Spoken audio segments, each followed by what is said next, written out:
Ano number? Number lang. Eh, tataka ako bakit may pangalan siya. Wala naman siyang sa phone book ko, wala naman siyang. Interview ko sa iyo, sir. Yung text na na-receive mo, sir, kay Mayor RJ ba talaga yon? Kasi nakalagay doon Mayor RJ. Oh, nakarehistro doon, pero hindi ko wala akong ano na prove na talaga siya yun. Oo. Oo, yun. Pero nung na-receive mo yon, anong reaction mo? Nagulat ako, sabi ko bakit ganun? Oo. Wala, di naman, paano niya nalaman number ko? Hmm. Oh, yun lang naman ang ano ko. Pero nakita mo yung ikaw nakita mo yung Men in Black sa labas. Oo, marami naman nakakita. Andun siya sa labas. Marami nakakita. Alright. Kunin ko yung pangalan mo, kuya. Ariel. Si Ariel Pelagio. Nakatayo nga sila dyan. Hmm. Pero yung siyempre, yung mga tao, i-ignore nila yun, di ba? Pero wala, never. Pero kunyari ikaw, butante ka, tapos nakita mo ang dami nakaitim. Ang daming mama na nakaitim na nandun sa gilid. Ikaw ba, personally, medyo parang Oh, sige, matakot ka? magtataka ka, di ba? Eh, hindi naman matatakot. Magtataka ka. Magtataka ka. Mukha namang hindi mag-create ng panic. Ay, hindi naman sila nagano.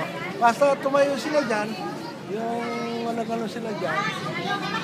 Bagay, nung dumating sila, nandun ako sa labas, naninigar ko eh. Ano yung paggulat sa mga butante? Ha? Paggulat yung mga ganon? Hindi.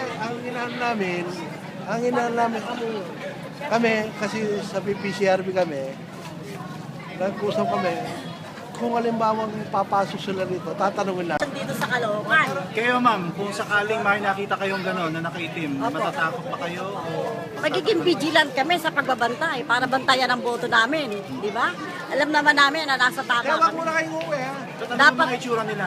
Mga nakaitim po eh. Tapos liberal party ang liberal martial ang nakalagay na hindi nangyari yan sa lahat ng eleksyon, di ba?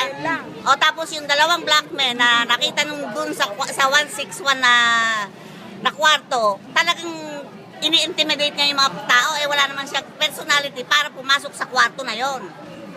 Wala tricycle driver. Yung pala tricycle driver lang na nakaitim din. Tapos Anong ginagawa niyan, yung mama na yan? dito nakita ko nakaupo siya rito eh. Dito sa table na to. nung umalis. Pinapalit ng teacher sa kanya. Tapos siya na nagmamali. Sa sulat, nagbabantay lang. Hindi, Eh, yung mga gumagalaw listahan, talaga.